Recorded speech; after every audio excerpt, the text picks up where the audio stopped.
And then she used to OD. So as a little girl, I used to have to bandage her arms up and go on the ambulance up for her when I was doing my GCSEs and say, here, take your pills. Adam, you're selfish. I didn't understand it. I thought, there's nothing wrong with her, she's just really selfish. And she's crying out for help. I didn't get mental health at all, but it was something I was used to because that's all I knew. My mum slitting her wrist, ODing, different men. I like to tell it runs it family.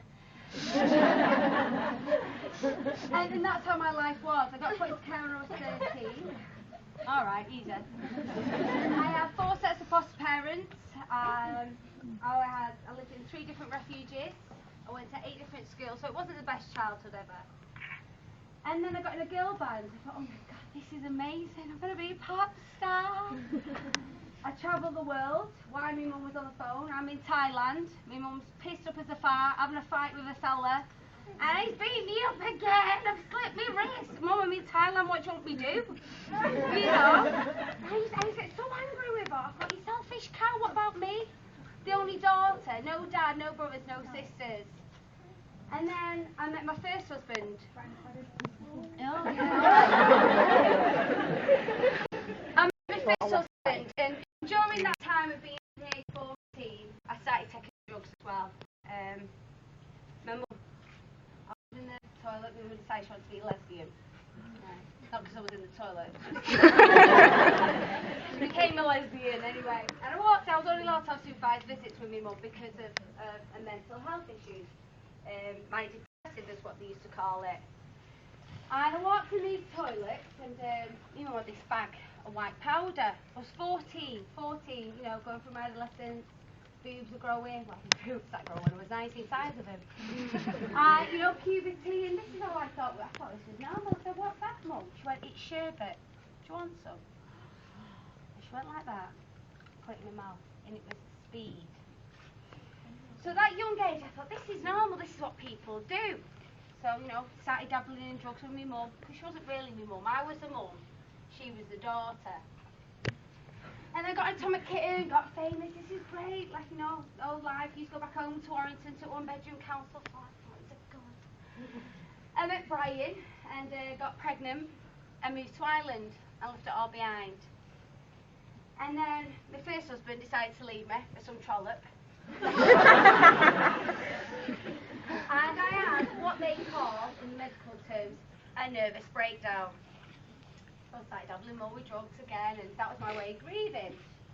And I ended up going to rehab because of this nervous breakdown that I had. I went to the Priory, which I don't know if any of you've been there, but for me it was shit. I filled out a form, a survey, a yes and a no, and you know, I'm crying, I'm up, I'm down, I'm crying, I'm up and down. They said, you've got bipolar grade 2. And they put me on chlorpromazine, 350mg of chlorpromazine, 150mg of Effexor, 7.5mg of Zopicone, plus I was dabbling in coke.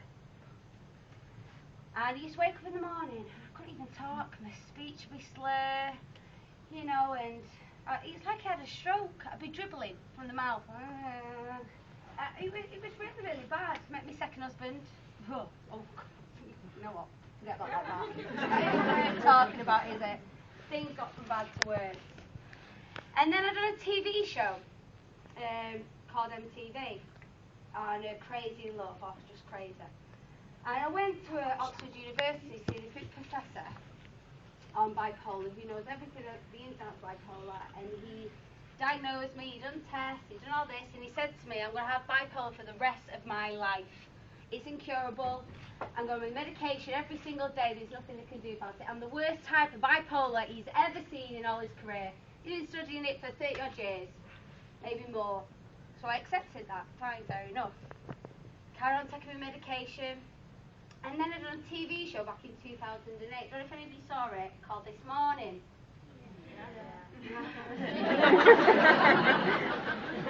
Not one of my proudest moments.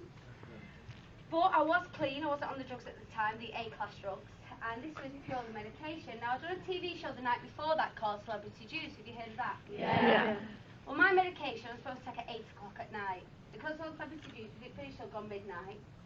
Took medication, go to sleep, up at the crack of dawn, straight to This Morning. First guest on. sat there yapping away, thought I was dead normal. No one's normal, that's a fact. And this is when it hit me. Philip said, Kerry, your speech is a bit slur. Are you alright?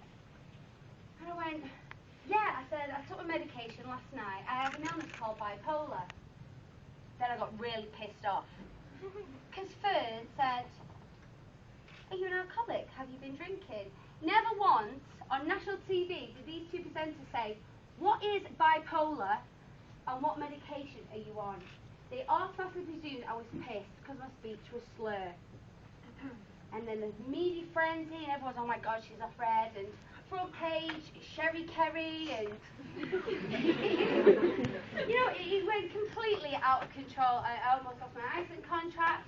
But what really annoyed me, never once did they say, what is bipolar and what medication you on? If I went on this morning in a wheelchair, all my limb was missing, or I had no hair, and my speech was slurred, people would understand that.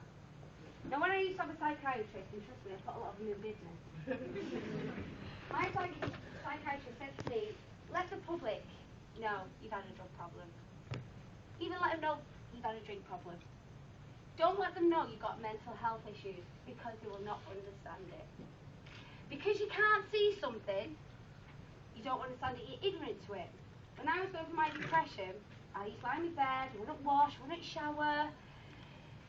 My friends would come around and go, come on Kerry, get over it and get up. At that moment in time for me, it's like saying to a cancer patient, get well, get over it. Because you can't see it, you don't understand it. Now, 3 years I've not took one medication. I've took nothing. What changed my life was I went to a boot camp. And this is really simple.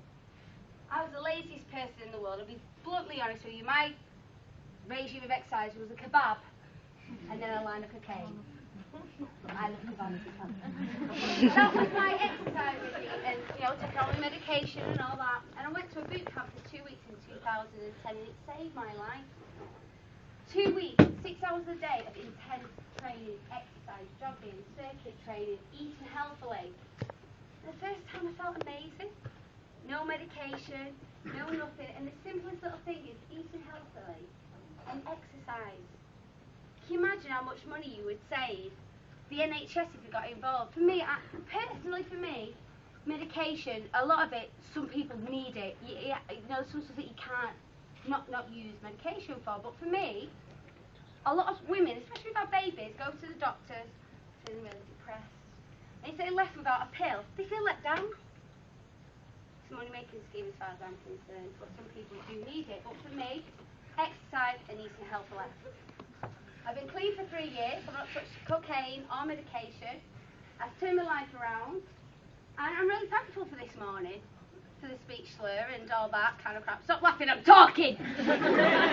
I'm really thankful for that, because since all that has happened, the amount of Twitter and Facebook and people saying you're an inspiration, my speech slurs, or people cross the street because they think I'm mentally ill and, stay away from her, she's not right in the head. Let's be honest, any of us right in the head? No, none of us are normal. Definitely you're not, I know that. None of us are, but some issues, it's really difficult. I mean, when I was in rehab in Arizona, a lot of it was about my childhood and things like that. And my first, as I said, was watching my mum's little wrist. And so I actually got my girls' names tattooed on my wrist, because I thought, if this is genetic, this disease, I don't want to be so selfish to cut through my kids' names. And then I got diagnosed with the worst type of bipolar. And one thing I want to say to all of you, whoever you're working with, for those who have these issues or anything, no matter how long you get in life, I should technically be dead. You can always get yourselves back up again.